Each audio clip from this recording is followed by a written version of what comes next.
大家好啊！嗱，今日咧我非常之榮幸咧，就邀請到咧英國有一間大嘅發展商 London Square，咁佢哋嘅同事咁啊，其實而家咧係 Head of Business Development London Square，咁啊 Jeffrey，咁啊大家咧就可能都有時啲片咧之前都會見過下佢嘅，咁其實咧我同阿 Jeffrey 咧就識咗10幾年㗎啦，已經。應該冇10幾，應該係啱啱10年啦，應該。唔好意思，講大咗。係應該啱啱10年啫。啱啱10年，啱啱10年。我冇記錯，應該係2015年喺另外一個樓盤度合作嘅，應該同你。係，你以前做代理㗎嘛？係啦，咁我以前都係喺你嗰個角度去賣樓嘅。冇錯。咁而家就喺另外一個角度，咁就即係另一番體會啦。正啦呢個，咁啊其實咧我自己就好中意咧同唔同人去不斷去傾偈，因為咧我發覺每一次傾偈入邊咧，我自己係學到好多嘢嘅。咁咧即係書本上你都學到嘢啦，咁但係有時同一啲專業人士或者佢嗰個層面，佢發展商即係個賣樓，佢究竟佢知道嘅嘢咧，不過更加廣嘅。尤其是而家啲 Jeffrey 咧，以前咧就可能係專注啲係 focus 喺香港嘅市場，但係而家唔係啦，佢基本上可能國內市場啦、新加坡、馬來西亞、台灣等等嘅客人，你都成日接觸。我見你成日飛嘅而家。冇錯，其實我啱啱喺英國飛翻嚟啦。係。咁我雖然唔 base 喺香港，咁但係其實我哋公司嚟緊都好會想注重成個亞洲嘅市場嘅。係。咁包括即係最熱門就新加坡啦，跟住我哋會有馬來西亞啦，近1-2年泰國啦。係。OK。係啦，泰國即係兩年我哋都有好幾種買家去睇我哋呢啲樓盤啦。咁跟住馬來西亞啦，甚至去到越南，我哋都會有客嘅。台灣啦，我先好似冇講。哇！台灣同泰國，我諗係呢幾年比較 hit 少少。都係買英國樓盤。都係買英國樓盤。係。哇！咁各自有各自嘅獨特因素啦。係。非常犀利，非常犀利。嗱，咁我哋講一講今日其實咧想 cover 啲咩咧？今日最主要想睇一睇倫敦而家嘅樓市嘅走勢係點樣樣啦。嗱，呢個其實好多客經常都問嘅，看似係一個好 boring 嘅 topic，咁但係走勢呢樣嘢，每個人嘅睇法都係唔一樣嘅，同埋每一間公司睇法都有啲唔一樣嘅。咁所以我想問一問發展商，因為發展商咧佢哋係好 sensitive 嘅，會影響佢哋買地。定係想再買啲咩地啊等等，佢哋真係會知道個走勢。咁第二就係而家英國政府都推出咗好多唔同新嘅政策啦。咁究竟對海外買家有啲咩影響咧？咁同埋作為 London Square 你個品牌啊等等點定位，同埋我知道你哋18個月嘅之前俾阿聯酋一間好大嘅發展商 Elder 收購咗。係，冇錯。咁而家你哋財力就非常之雄厚啦，係咪？嗱，咁不如咁啊，咁我事不宜遲，我想問一問先。2024年到2025年，London Square 你哋而家個銷售量係點樣樣咧？本地買家、海外買家比例又點樣樣分啊？我諗其實同我以前做代理嘅個 pitch 同個客人講，其實都好類似嘅。咁倫敦係非常之 stable 嘅，非常之穩定嘅。咁所以你問我個變化，即係銷售變化，其實同可能對上一年唔係話太大變動嘅。即係我諗暫時嚟講啦，即係我諗可能喺稅務上或者政府嘅政策都未有重大嘅改變，之前咧，其實咧過去嗰一年咧，嗰個銷售變化都唔係好大。但係我諗可能係喺我哋角度我會睇翻嗰個海外買家嗰個 profile 嗰個 mix，反而就少少唔同啦。OK。係因為頭先你講到啦，因為我哋近年被 Alda 收購咗啦，咁所以其實咧好自然地咧，我哋海外買家裏邊嗰個組成咧，中東客多咗。中東客多咗好多，但係其實咧，你好surprise 咧，除咗中東客之外咧，有啲國家你可能冇諗過，其實會買英國樓嘅。例如咧，中亞嘅國家，即係譬如Kazakhstan、哈薩克斯坦。係。咁其實呢個地方我哋上年都飛咗過去幾次。係。咁其實我哋嗰度都有。哈薩克斯坦係喺俄羅斯同中國嘅一個中間嗰啲位。係啦，咁中亞啦，亞洲嘅中部啦。係。咁我哋嗰度都有好多嘅 followers 嘅，咁都有客買咗我哋 London Square 啲物。咁客人都幾有實力嘅喎，嗰邊都聽到。冇錯，其實係非常之有實力嘅。咁但係一啲 unknown 啊。咁我哋未，即係我自己 personally 未接觸 Alda 之前咧，其實都唔會想像到原來其實嗰個地方都係有呢個 market 喺呢度。係。咁呢個係其一啦。咁其二其實 Alda 佢本身都有好多歐洲嘅客人嘅。係。即係譬如我過去嗰一年我都接咗啲西班牙、法國嘅客人咧，都對我哋 London Square 嘅樓盤有興趣。哦，所以反而係嗰喂，咁其實如果比例上咧，嗱，成日都個個都成日都話嘅，以前咧買樓啦，你都知係華人係特別中意買樓嘅，係呢個事實嚟嘅。係咁但係你見唔見到華人買樓個比例喺你哋個 portfolio 入邊係少咗嘅咧？相對地少咗輕微少咗啦。係啦，咁我諗如果你用香港或者國內嘅嗰個客人咧，其實個比例少咗嘅。咁但係反而我諗過去呢一年咧，新加坡會好翻少少。即係如果你對比新加坡同香港咧，近年咧新加坡嘅客人咧會活躍啲，尤其是呢個投資角度嚟講喎。即係如果你話自住咧，其實差唔多嘅啫。自住嘅話，其實成個亞洲嘅個客人都差唔多，但係如果投資角度咧，新加坡呢一年係多咗嘅。喂，咁我就係想問下啦，中東客人佢哋買嘅價碼係咪大啲咧？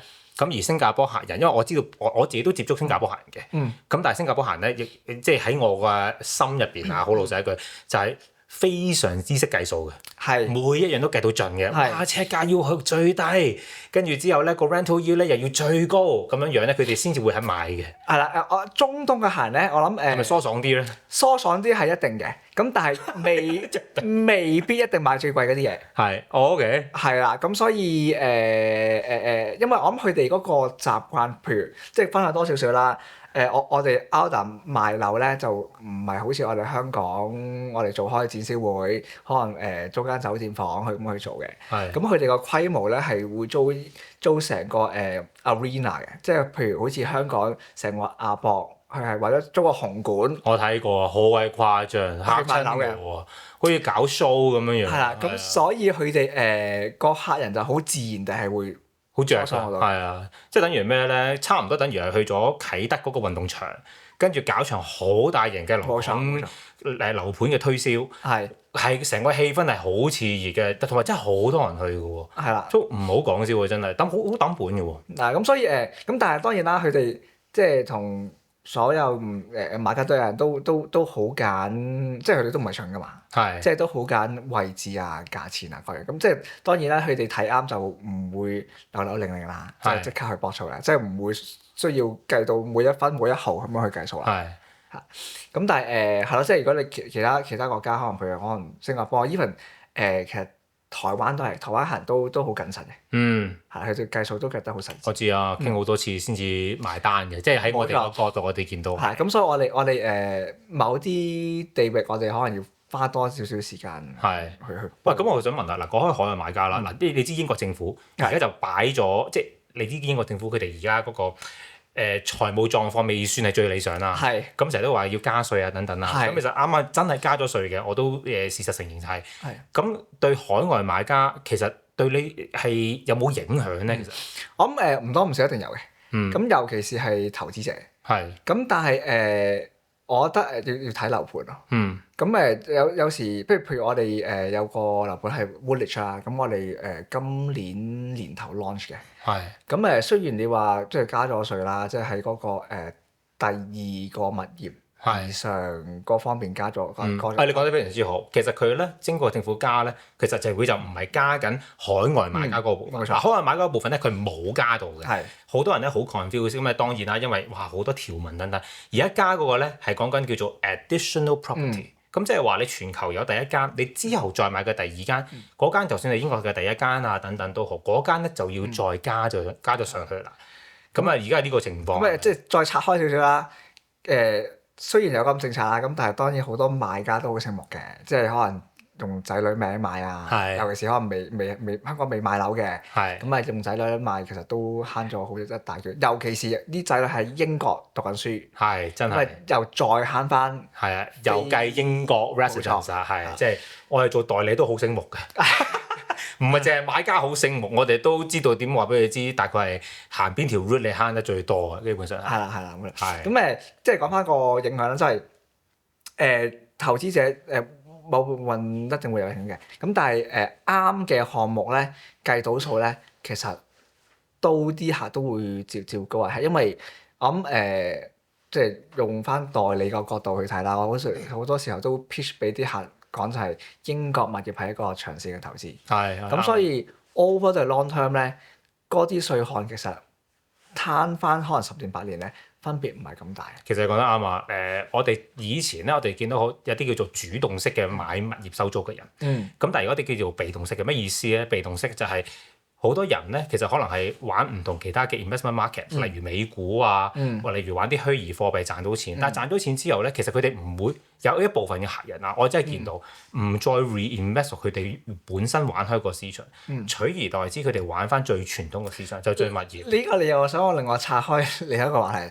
其實咧，我諗我哋 Aldar 同 London Square 嗰個 synergy 喺邊度咧？UAE 個 market 啦，即係你接觸過，你會知道係啦，好快啦，會炒樓啦。咁我哋其實一個 synergy 就係啲客人喺 Aldar 買完樓賺咗錢，我哋希望佢哋會繼續幫襯我哋呢個品牌，我哋會買翻 London 嘅 property，因為係一個 stable 少少嘅investment，就好似頭先講啦，喺其他市場度賺咗錢，可能會買物業。even within 物業裏邊，有啲客人可能喺 UAE 阿聯酋不論係杜拜又好、阿布達比又好，賺咗錢之後，可能會用翻同一嚿錢去買倫敦物業。其實我接觸到都好幾組客人係有咁嘅諗法。多㗎，我哋接觸到有一啲都幾誇張嘅，即係可能係一個普通打工仔，但係就喺玩虛擬貨幣啦，咁啊跟住之後賺咗1000港紙，真係去買樓同我哋。咁即係佢嗰個 point 都好明顯，就話俾你知嗰個佢唔知會幾時會跌翻落嚟，亦都有時跌落嚟佢跌得好急。咁但係佢想保住自己個賺嗰部分咧，就直接去買樓收租，咁佢就已經係人生贏家啦。係啊，咁即係呢個我而家見得幾多呢一種類型嘅客人。嗱，你講開品牌 London Square 係一個品牌，你點睇你哋呢個品牌咧？同埋你呢啲市場上英國發展商，大家最出名嘅 Barclays 啊、Barratt 啊，即係呢啲啦，你點樣睇你哋自己同佢哋呢一啲發展商嗰種分別啊？即係嗱，雖然我哋而家有7個項目啦賣緊，嚟緊我哋係差唔多會 double 我哋嘅項目數目嘅。雖然我哋咁多 pipeline 喺度啦，我諗我哋起樓方法咧，我哋唔會倒冇食嘅。咁我諗另外其他啲大型發展商，如果你攞佢嘅樓書或者去攞佢個嗰個 floor plan 出嚟睇咧，其實咧你應該都估唔到佢係邊個嘅，或者可以係任何一個佢哋嘅樓盤。咁我哋好唔同就係我哋每一個樓盤咧，都有佢嘅獨特之處嘅，即係譬如或者咁講，即係除咗獨特之處，或者佢可係不論係佢個外觀上，或者可能佢哋嘅 offerings 啊，即係譬如我哋最入門級嘅 Croydon 39萬起，咁我哋唔會因為佢係入門級嘅物業而去俾啲差嘅嘢咯，即係咁嘅價錢其實我哋會俾足你，24小時嘅 concierge 啊。同埋 underfloor heating 啦，咁我諗喺同一個價碼或者同一個地區嘅其他嘅物業項目裏邊咧，唔會有個咁嘅 offering。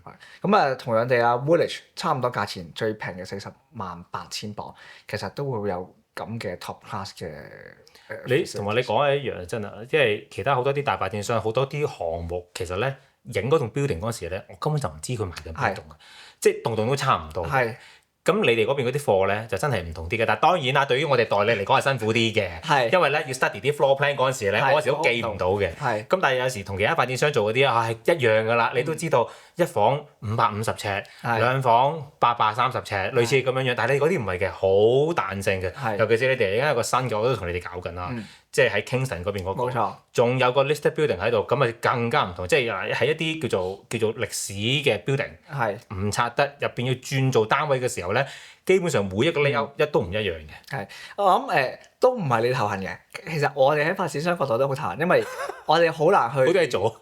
定嗰個價錢，即係我哋唔可以倒模式去定價錢嘛，即係我哋唔可以話一樓同2樓爭5000磅咁樣升上去啦，因為1樓同2樓個 floor plan 可能已經唔同啦，咁所以你唔可以同一個單位又加5000磅，咁我哋就要睇翻每一個單位，即係真係每一個單位去仔細去睇咯，咁所以每一個樓盤都有獨立性啦。咁我頭先講過offerings 唔同啦，咁其實外觀上咧我都想講多少少咧，我哋有個樓盤係喺 Twickenham Square 咁係 Richmond 嗰個區嘅，咁我唔知你又或者你啲同事啦，有即係自己做足功課啦，咁你應該冇人會知道，或者應該我諗全香港冇一個 agent 會知道嘅。如果你仔細睇一睇 Twickenham Square 嗰啲 house 嗰啲 townhouse，你仔細望一望嗰個樓書咧，佢嘅地下嘅磚嗰個brick laying 咧係同1樓同2樓唔同嘅。咁佢我真係唔知喎。係啦，如果你仔細望一望個流水咧，你會見到咧，地下嗰一層咧會立體好多嘅。咁點解咧？因為我啱啱上個禮拜喺倫敦睇完啦，咁喺地盤，我第一眼望到就係地下同一樓嗰個磚牆係唔同嘅。因為咧，我哋起樓嗰時咧，細心到係地下嘅單位佢係 in and out 咁樣起嘅。咁所以就係即係 in and out 係上下 in and out 同埋左右 in and out。咁變相咗咧，你望落去咧，嗰個物業係3D 係會立體好多咯。咁如果你陣間翻去望一望個流水，你會見到地下嘅 townhouse 嗰啲 brick 係突出咗好多。死啦！俾你知道我冇乜做功課。係啦。但係因為有時我哋嗱，我哋做代理，其實個角色有時係好多唔同樓盤，好多唔同發展商。咁你哋嗰啲咧係真係我好老實一句，我係要花多啲時間去 study 嘅。係複雜啲嘅。係即係真係由笪地開始嘅買賣嗰陣時，我哋已經要開始 study，所以我哋功課係做多咗嘅。其實對於我哋嚟講，咁但係我覺得對於買家嚟講係正嘅，即係佢覺得佢買咗一個 product 之後，佢話俾你知，喂呢個嘢係 unique 嘅。係啊。同埋即係選擇多啲咯，即係頭先即係講翻點解即係頭先問我我同其他發展商定位有咩唔同？呢個我諗呢個係應該係一個好大嘅唔同嘅之處咯。定價咧點樣睇自己咧？定價就同區比，你要比 Barclays 比 Barratt，你哋點樣定自己？嗱 Barratt 通常就平啲啦，係咪先？係啊，咁你哋自己點定咧？我哋其實呢個有少少難度嘅，因為定平啲就得咯。因為先歐扎賣咗我哋之後咧，我哋 offerings 係多咗好多嘅。咁我哋係由39萬去到可能幾千萬物業都有。咁但係我諗我哋個趨勢可能都係傾向可能係高檔少少咯。咁我諗個高檔意思除咗係可能啲好優質嘅地段之外咧，就算係我先所講入門級嘅物業咧，我哋做嗰個配套確實係個 offering 係一定會靚少少。咁所以有啲客人我係想要靚嘢嘅。咁即管隨時。喂，但係如果你講靚嘢嘅話，嗱而家你哋有一個盤係 9M 啦，9M 係 Zone 1 area 啦。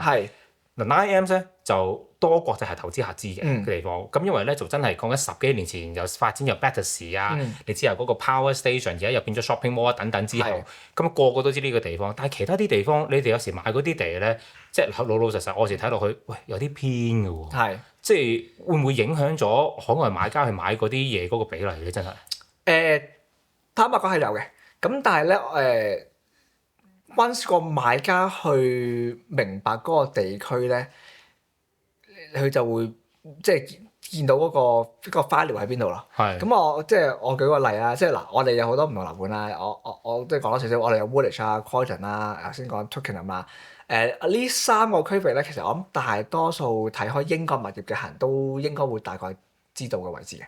咁但係有一個樓盤咧，我哋叫 Wandsworth Common。呢個咧，我諗海外買家就應該少去認識多啲。咁但係咧係一個好傳統倫敦西南邊好 affluent， 即係有錢少少嘅區域，有好多綠化嘅空間嘅地方嚟嘅。咁我哋其實當初咧應該係上年 launch 嗰時咧，其實我哋去過一次新加坡啦。咁有一組客人係好有興趣，咁但係頭先我哋熟，但係佢住過嘅，佢唔認識嘅投資客嚟嘅，仲要係。OK。咁但係佢係佢覺得係好舒服，因為佢見到可能啲 CGI 啊，嗰啲圖啊，見到啲大屋啊，見得係好靚啦。咁但係我諗同好多買家都係質疑就係好似好遠喎，離個地鐵站，即係行2-3。你知香港客人、新加坡客人成日都話地鐵站附近就最好㗎啦咁樣。係啦。咁可能好多時候啲客人都會 focus 喺個交通啦。咁但係就缺乏咗個 lifestyle。咁呢組客人咧有猶豫嘅。咁所以咧，佢就跟住應該係過多1-2個禮拜就去當地睇啦。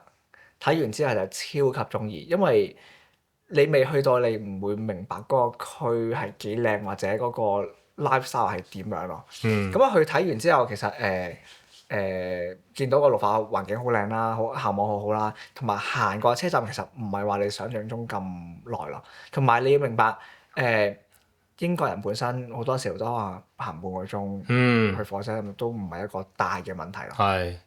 咁佢睇完之後啦，投資已經即刻博取咗買咗間4房嘅 semi-detached。OK。嚇咁啊，大概2 million 度。咁但係投資嘅。係。咁所以我覺得雖然即係呢啲位置對普遍嘅投資者覺得可能好遠個樣，但係 once 你去即係俾個時間 effort 去了解嗰個樓盤咧，其實咧都係一啲好嘢嚟。喂，但係你講開呢樣嘢，買 house 買 flat 就通常咧，我自己見到買 house 嗰啲咧，就通常呢啲自住客嚟嘅。係。買 flat 就投資客，就相對會比較多啲啦。咁但係我真係想問下啦，你哋嘅層面去睇，你哋嘅 record 數字出嚟，其實買 house 嘅係咪都係主要都係淨係叫做 self use 即係自住客咧？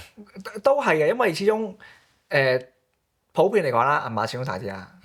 咁作為投資客咁投資嘅人，有時可能未必會想擺咁多錢喺度。咁但係我覺得如果你真係中意嗰個樓盤，好多時候都唔係話唔值得去投資，因為頭先所講頭先嗰個例子，其實一個新加坡客都肯抌2 million去買，就係因為其實咧背後咧嗰個 supply 嘅 demand 嘅問題。反而有時咧買屋咧可能仲着數。因為頭先所講啦，大部分屋都係自住買家嘛。係。咁變相咗，如果你來收租或者係competition 少。competition 少。係，呢個真，我都見到呢樣嘢真係。所以其實即係你另外嗰度諗咧，其實買屋反而收租可能仲有着數。嗱咁啊頭先講開你哋其實冇公司啦，而家就 Elda 啦。咁其實2023年嘅11月啊嘛，我記得應該係。咁啊，佢哋就呢一間 Elda就全線收購咗 London Square。London Square 一直都喺度啦，我都知道。我哋都同以前 London Square 有可能有遠少少嘅同事，都有合作過，都好多年㗎啦。咁但係呢個舉動咧，其實喺市場上咧都幾大 noise 嘅。我自己認為都真係。咁但係對於你哋作為同事嚟計，或者係你哋再接觸客人嘅層面，其實 Elda 點樣影響到你哋嚟㗎？我諗其實呢個收購嘅舉動其實都不如講一講 Elda 係乜鬼嘢嚟先啦。好啊。咁Elda就係我諗喺阿聯酋裏邊數一數二大嘅發展商啦。咁佢亦都喺我可以夠諗講應該喺阿布達比裏邊係最大嘅發展商啦。我諗佢係佔據咗阿布達比90%嘅 market 嘅。咁講多少少個 background 就係一個 sovereign wealth fund 去拍翁啦，即係類似新加坡嘅淡馬錫，咁佢就係 UAE 阿聯酋嘅淡馬錫去拍翁嘅。咁亦都有皇室嘅family ties 啊，即係譬如好似譬如我哋係有 family ties with 曼城嘅球隊啦。好有錢。咁所以我哋嗰個 spider 係好大嘅 Elda。係啦。咁係啦，咁佢哋嗰個 portfolio 或者佢哋個 following 咧係即係直頭同曼城對球隊有關係。有啊，係㗎啦，係啦。誇張。咁所以佢哋係幾大型嘅發展商，個規模你好難想像中係咁大。咁或者我講多少少，佢其實唔單止係一啲住宅項目嘅發展商，咁其實佢係起一個城市，你可以 imagine 佢差唔多 own 曬90% of Abu Dhabi。咁我唔知你有冇去過啦。咁其實好出名，如果你有睇 F1 嗰個 Marina Circuit，佢哋起㗎啦。咁Yas Link 打 golf，咁好啲好出名嘅高爾夫球嘅 tournament 亦都喺嗰度舉行啦。咁跟住有 Ferrari World 啊。嚟緊仲有係咪唔知邊啲 studio 啊？劉浮宮啊，都會喺嗰度啦。劉浮宮啦喺度。咁所以其實佢係沙地阿拉伯嗰邊。冇錯係啦。咁所以佢唔係淨係起物業咁簡單，佢係起一個城市嘅發展商嚟。咁所以佢規模係咁大啦。咁但係我覺得佢哋個 branding 係好老類似嘅，即係大家都係 black and white。大家都係比較新派少少嘅發展商嚟。咁係啦，頭先我諗有幾個點我哋 cover 到就係。買阿聯酋嘅客人買完賺咗錢會買 London Square，咁可能 London Square 嘅客人即係儲咗某啲 wealth 喺度，有多餘嘅錢可能會有機會佢可能會想買翻 Elda 新興市場嘅物業，大家互惠互利啦。係啦。咁所以我覺得個 synergy 係喺度嘅。其實呢個收購係幾好嘅，呢個收購幾好，一個叫做進取啲嘅 market，一個叫做穩定增長嘅 market。咁大家就係你買完呢個嘢又可以買第二樣嘢，而大家係有個共通點喺度嘅，呢個正嘅。咁但係我知道你哋你收購咗大概18個月啦，係咪？202311月啊嘛，都唔知18個月。多啲啦。多啲啦。咁嚟緊2年啦，其實都講下講下。其實買咗好多地啦，因為我哋公司盡量聯行咧都有幫手嘅，有幸幫手到，又幫你哋喺 London 入邊咧有買過地嘅，其實就咁嗱，以我理解啊，應該係呢18個月以嚟咧最進取嘅發展商嘅。咁我哋係應該係倫敦最進取嘅發展商啦。即係頭先講 synergy 之外啦，咁當然資源係非常之豐富啦，亦都幫我哋好多啦。咁我哋 target 其實每一個月都會買一塊地嘅。真係好誇張，每個月買塊地。係啊，咁所以我即係有晒 agenda 㗎咯。有晒㗎啦，即係譬如我即係講一講 pipeline 啦，我頭先講過，我哋而家有7個項目賣緊啦。係。咁我哋應該半年內就應該可能會 double 㗎啦。咁我哋今年年尾之前咧，應該會有3個項目去 launch 嘅。係啦，咁其中一個就係 Brook Green 啦。又係啦，呢個區係雖然係好 prime，但係亦都係好少人去認識嘅。咁有啲boutique少少嘅嘢嚟嘅。咁啲大宅嘅改建項目啦，有類似。咁但係我重點我想同你講就係 Kingston 啊。咁我相信你應該有好多客人都好多啊，因為校區好好啦。我自己都好中意嗰度。其實我都因為我今年都去咗4次 London。咁咧我都去咗 Kingston 2次。咁啊特登落去 drop by 啦，同埋我特登喺嗰度轉車去機場添。係啦，搭嗰個 SL7。咁啊 Superloop 哇好平，2磅唔使就可以喺 Kingston 去到希斯路機場。我覺得真係平得好誇張。咁同埋成個環境咧正嘅。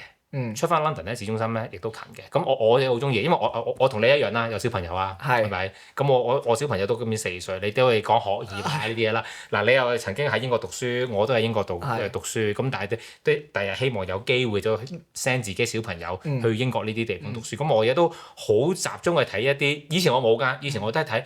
金絲雀碼頭 Canary Wharf 回報率高，東倫敦回報率高，但係而家睇下，我睇啲嘢都唔一樣㗎，都係想睇翻啲有冇校網區啊等等咁樣樣，所以 Kingston 我一同啲客人一講開有小朋友嘅，好有共鳴啊，大家係。係啦，咁亦都頭先講過，我 cover 咗幾個點就係做 agent 賣我哋樓有少少難，或者要花多少少時間，就係因為我哋亦都有一座Grade 2 Star listed 嘅建築物啦，咁更加高一級層次啦。咁所以佢啲 floor plan 係每一層都會少少唔同嘅。咁但係雖然有舊嗰座啦，但係我哋同一個西亦都會有3座新嘅。咁所以其實有新有舊可以俾客人選擇。咁所以其實我先同你 discuss 所有嘅 point， 亦都喺呢個樓盤去做 reflect 嘅，即係唔同嘅 offerings， 亦都係最好嘅 offerings， 同埋喺一啲最好嘅地段。俾客人去揀。係嗱，頭先你講開 Elder 就起城市啦，唔係起 community 咁簡單，即係唔係起個屋苑啊，起城市啦。嗱，你哋就作為英國發展商，我都知因為 London 地唔多，係咪先？你好難買到咁大笪地，點起城市？起個屋苑都難啦，而家可能都係1座2座就叫一個屋苑。咁會唔會話第日調翻轉，你哋 London Square 喺中東起嘢？而 Elder 就去 London 起嘢，會唔會咁樣樣咧？有冇考慮過呢個方向咧？我諗呢個就應該就唔會，因為我哋各自嘅品牌喺各自嘅區域裏邊都好成熟嘅。即係我諗Elder喺阿聯酋其實係一個好 well known 嘅品牌啦。咁我哋其實喺倫敦亦都 London Square 倫敦亦都係一個好出名或者開始 mature 嘅品牌啦。咁所以我哋未必需要做呢個 crossover 喺度咯。我覺得就。橫掂佢哋都有 support 啦，其實大家可能個 database 等等都 share 嘅，資源都 share 緊嘅時候就未必需要做。呢個分工幾好嘅，嗱咁嗱啱啱提過你哋有收購好多新地啦，而你哋嚟緊今年有3個項目新出嚟啦，有冇啲咩多少少嘢，即係嚟緊下年你哋收購多幾多塊地啊？或者你哋呢啲盤，其實我都知道你哋都未必淨係 target 緊香港市場，因為正如你話齋。其實而家可能中東客人等等嗰啲好有實力喺嗰邊買嘢，亦都買得好快。咁有冇啲你哋自己作為發展商，你哋嗰個銷售策略會點樣做咧？2025、2026咁樣樣。其實冇嘅，我諗我哋係每一個樓盤推到咁上下就會推第一個，下一個。咁因為我諗最主要係因為我哋個 pipeline 好多啦，咁我哋亦都唔會即係去等，即係我會按照翻我哋自己個 timeline 去推咯，因為我哋係太多項目啦，太多項目正，太多項目。咁希望其實都係目的都係希望即係多啲人識我哋啦，同埋有啲好嘢俾個市場啦。咁我諗即係我哋 market 其實都有呢個 void 喺度嘅，即係可能有啲好大嘅發展商，咁但係佢啲嘢係倒模式咁樣去起，但係唔會話一個發展商佢係起啲好嘢，但係咁多嘅選擇咯。即係我諗如果你睇可能啲 top N 嗰啲發展商，佢可能係好少嘅，即係可能2-3個項目。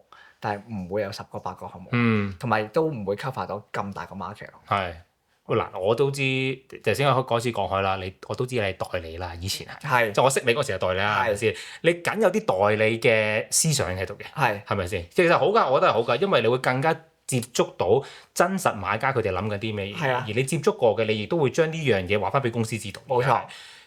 咁你咁多盤，即係壓死自己啦，唔好代表公司。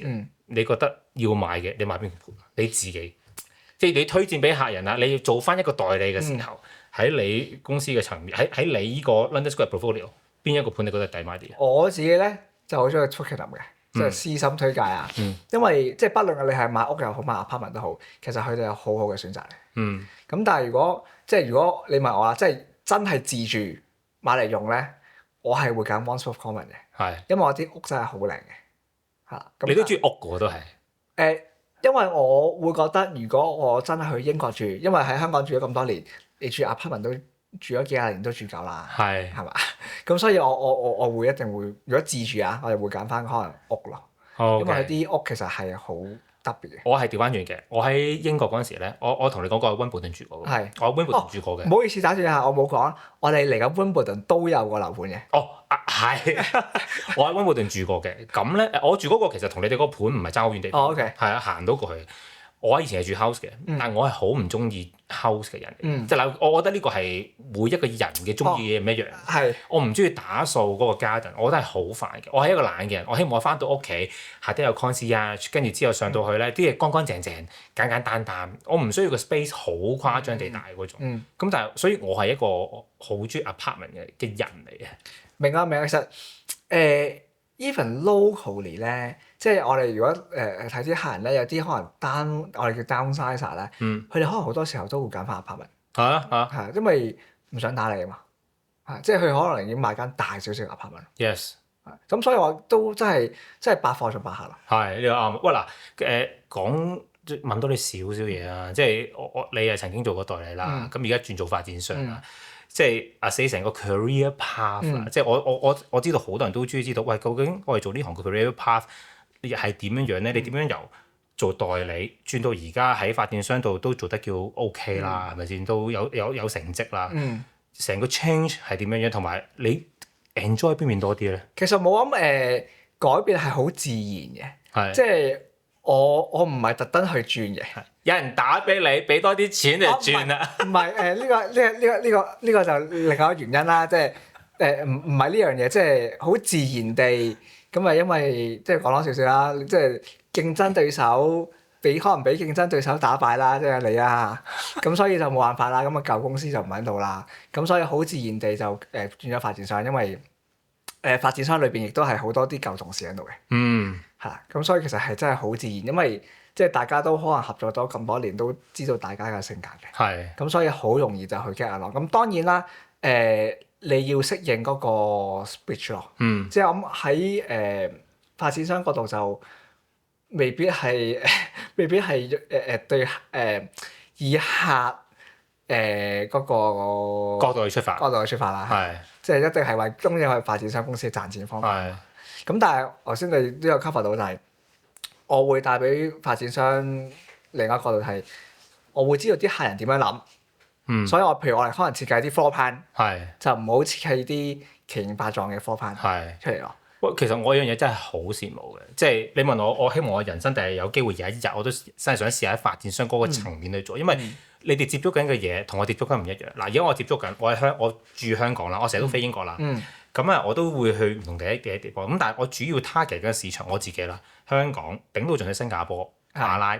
同埋可能係 South China 喺呢個位，但係你頭先你講緊去到哈薩克斯坦你去到中東啊等等，即係呢啲如果唔係喺發展商層面嘅話，我覺得係難去。你突然之間你突然之間可以接觸到嗰種層面，我覺得個見識啊、認識嘅人咧係完全喺你人生係會冇接觸過嘅。就算你英國讀書，你都冇接觸到。會講啲，所以係咯，即係我諗做發展商好處就係你接觸嘅嘢可能會更加多咯。咁但係我諗代你調翻轉啦，你接觸嘅客戶可能會好廣。即係我回想翻以前做經紀，可能即係師奶、學生，去到可能超級隱形富豪，你都會接觸到。上市公司老闆你可能都會接觸到。我知你啊，你嗰陣時賣過啲嘢都好勁抽啊，幾億咁樣嚟咯，我見你。我呢度講啦，係啦。咁所以即係各有各唔同咯。係啦，咁所以係咯，即係係一個好自然嘅轉變。咁我亦都幾 enjoy 嘅其實。係。好。咁最開心就係始終係冇公司有咁好嘅資源俾我。絕對，同埋而家突然收購咗好多地，變咗你哋突然之間，我覺得由叫做中型發展商上到去大型發展商添。咁所以我諗呢個亦都對客係一個信心嘅保證嘅。即係有時好多客，我諗你都會預見就係喂發展商乜頭乜路啊。佢講多少少背景啊。咁我諗如果我哋講完話，而家唔使啦。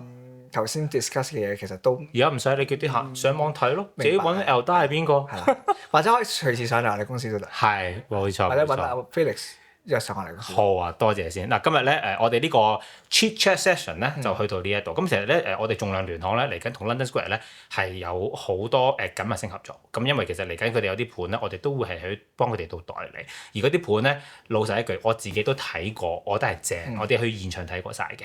咁啊，所以就有咩問題可以隨時話俾佢知，或者上到嚟中環佢哋嘅寫字樓啊 ，Jeff 咧成日都會喺度嘅。咁啊，多謝晒 Jeff 先，今日就唔使客氣。Thank you so much。咁我哋今日嘅 section 咧就喺到呢一度。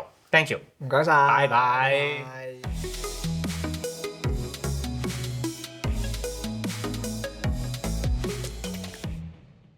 To buy or not to buy non-local off-plans properties, assess the risk before you buy. 境外樓花買唔買，計過風險先好買。